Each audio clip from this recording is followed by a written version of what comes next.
I was in Perth presenting this conversation about debt. This young guy comes up to me and literally he says, Julio, I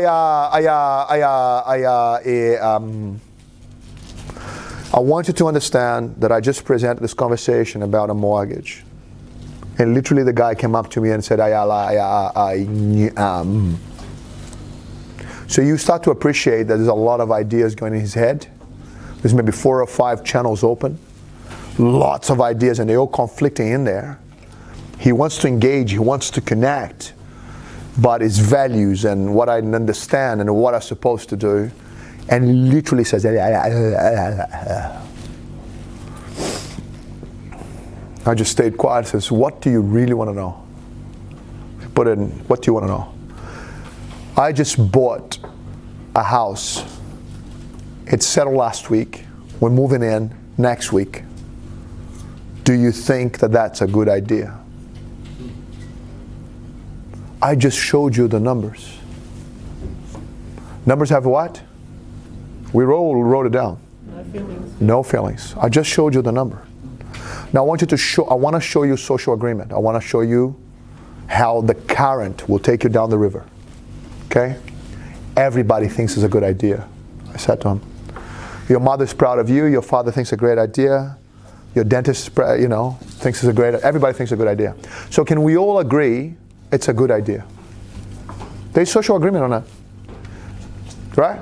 So please understand that he said to me, I'm moving into my house. Do you think it's a good idea? Okay. I'm not going to be a prophet in the desert saying weird stuff. Make sense? I don't need to prove anything. I don't need to, as a matter of fact, I want you to know I don't run a rescue operation. I'm not going to rescue. One thing you're going to get from me straight. Right? I'm not going to come and rescue. Do you want to play? Let's go play. There is choosing inside of you.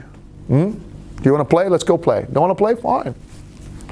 Do you think it's a good idea? You know what I said? Yeah, it's a good idea. I moved on. I want you to notice the reframe. The guy reached out, grabbed me by the arm, pulled me back, and said to me, is this the best thing for me to do if I want to get ahead in life? Please notice a completely different question. Completely different question.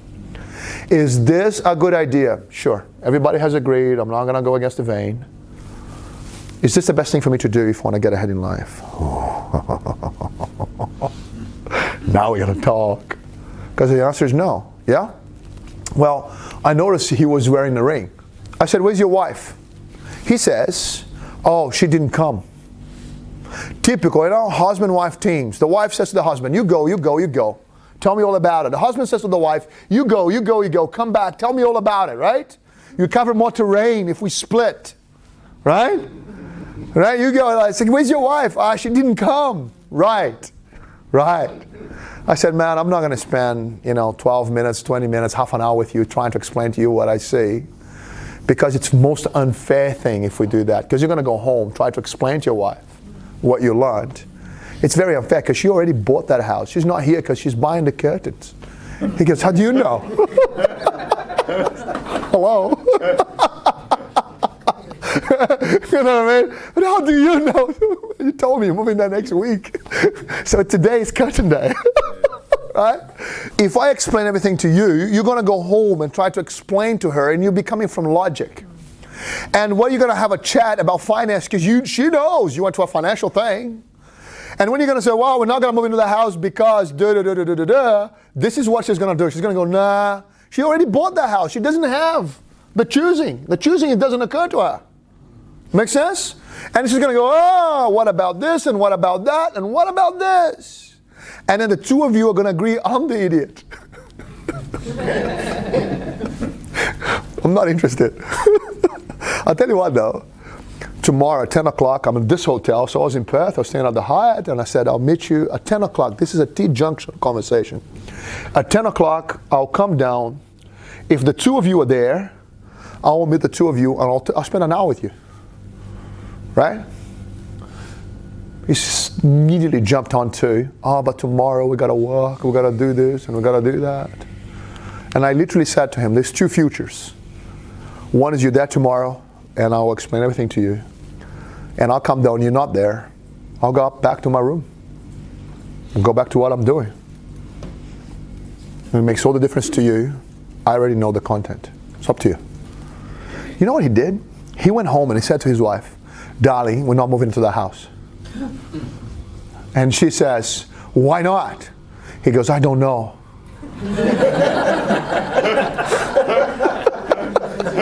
And he won't explain it to me unless you come along. And I want to know. So I show up the next morning, 10 a.m. So they made the phone calls, made the arrangements, canceled what they were doing. I come down to the hotel, they're both there. So I say to both of them, "Good morning."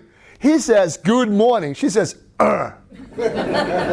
So I replied, just in case he's German or something. I'm not. It's true story. So you know, and I know, she doesn't like me. Why? I'm rattling her hypnosis. Do you understand? Who is this guy? Who does he think he is? So I said to her, all I want to do is show you an equation. Can I show you an equation? She goes, yeah. Not really, but yeah. All I want to do is show you an equation, and then you choose. It's your life over there. So what I'm going to do in the next 20 minutes is show you case study number 1. Are you ready for case study number 1? I'm going to show you 20 years worth of living in 20 minutes. The story involves the couple is with me, and then it goes on to the brother of the guy that came in there, and I want to show you the distinctions between you working for money, money working for you. How do you get rich? Or you are accumulating capital, or you are not. You start to see now in real terms how this JDL became so successful. All right, over the years. Here we go. So, nice street, right? This is the couple meeting with me, Paul and Susan, literally at the hotel. So they sat down, we sat down, you want a coffee? Yeah, well, let's start talking, okay. So they start telling me a story. There is always a story. There's the story of your life and the story of yours and the story of yours. Some of you have children, some of you don't. Some of you come from here, some of you come from there. Doesn't matter. There's a story. So you're telling me the story. Do you know what I'm listening for in the story? Any client manager in JDL is listening for the numbers in the story. And what we want to do is take the inefficiency out of the numbers. You understand? Rather than money working away from you, money come back to you. Does it make sense? So he's telling me the story. Okay, what's the story like? Tell me. So now, get this. Paul and John are brothers. They own an IT company in Perth. They literally started the IT company in their bedroom. They're 11 months apart. They're brothers like that. They grew up together, went to school together, best mates, started the company together. The company starts to make money. As a matter of fact, was one of the employees that said, there's this Brazilian guy that he comes. You only understand half of what he's saying. But you should go along. Right? So the employee told him to come. He came. Well, his brother didn't come. His wife didn't come. And we're sitting in there. And then we look at the $300,000 mortgage that now you have the knowing it's $900,000 bill. You know now, right? So tonight you go see your sister tonight. And you ask her, sis, have you got a mortgage? She says, yeah, 300 grand. You know she has a $900,000 bill. Are you clear? That's how the client managers here will see it. Priority number 1 to get ahead in life is get rid of the debt. Okay, personal debt. And I promise you, I'm going to show you a debt reduction strategy that is amazing. So what actually happened is they created this company. They started making some money. John is the older brother, 11 months older, married Mary, and they went to Nice Street. Look how lovely the trees are, right? And they bought a house, little house with a red roof in Nice Street. It happens that Paul and Susan went to see it. The housewarming party. Great. On the way home, they start talking. Hey, we should live there too. You know, you can look after their kids, they can look after our kids. The truth is, they didn't even have any kids. That's how emotional this thing is up to. So they literally went and bought a house in Nice Street too. It just happened that Paul came to the event. I'm like, numbers have no feelings, you do. Have a look at this. And he goes home totally conflicted. He's an IT specialist. He does numbers for crunching for a living. He says, I don't want to have a $900,000 bill. I bought a $300,000 house. Now I see it. How do I get out of this, right? So, Here's the equation, and I'm going to use John and Mary because John and Mary are already living in Nice Street in their own home. So far, so good? Oh, by the way, they too got the first owner buyer, first owner grant. Oh, they are so happy. Everybody's so proud of them. It's a good idea, isn't it, to buy your own house? Look, because John and Mary live in Nice Street and they own in Nice Street, they live and they own in that house. Yes? Now, I want to show you some other trick of mathematics. It's incredible. It's very powerful. So if I met you tonight, or a client manager met you tonight and said, oh, how big is your mortgage?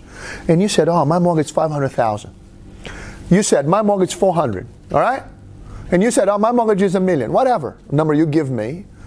All what the client manager will do is double that number in their heads. So if you say, my mortgage is $300,000, I go 300 into 600. That's how much it costs you per week to live there. It's a rule of thumb, but it really works, and I'll explain a bit better. So how big is your mortgage? $500,000, costs you around $1,000 a week to live there. How big is your mortgage? $400,000, around $800 a week to live there. Does it make sense? That money is the money that pays for the mortgage repayments, council rates, insurance, the whole thing together, right? You add it all up, divided by 52. It's around, do you understand? It's a rule of thumb. But it really works. It's really quick. Your mortgage is $475. I double that, around there. How much cost there to live a week? So when they told me the mortgage is $300,000, that's what I'm doing.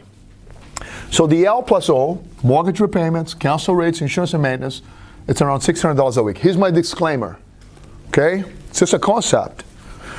It's an estimation only. This number will vary depending on interest rates, cost of insurance rates, and level of maintenance. This is only a concept. We recommend that you do your own, you in the audience today, L plus O, to get the distinctions for your personal numbers. So I want you to know that many people, after seeing Nice Street, they actually move out of their houses. They do. Because they get detached. We're gonna disconnect the emotional bond we got with stuff. Right? Numbers have no feelings. Let me explain that. Keep going. When you buy your house, this is now checking for this morning's understanding. Who pays for it? Come on, guys, help me out. This is your turn.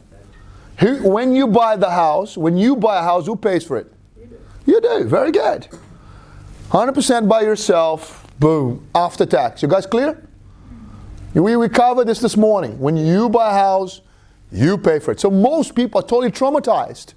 You show up here. Do you have a mortgage? Yes, I do. You are financially traumatized. Why? It's the biggest bill you have. And you pay for it after tax. You pay for it after compounding. You put all the money in there. It's traumatic. Right. And here comes a guy with an accent and says, you should buy more houses. You go, what are you talking about? The difference is when you buy your house, you pay for it. When you buy investment house, other people pay for it. Huge distinction. Right? So, this is what I said. You paying for it after tax. This is what Susan said to me. Hold on, she says. I know that. Isn't that the deal? Isn't that what everybody else is doing? Welcome to the hypnosis.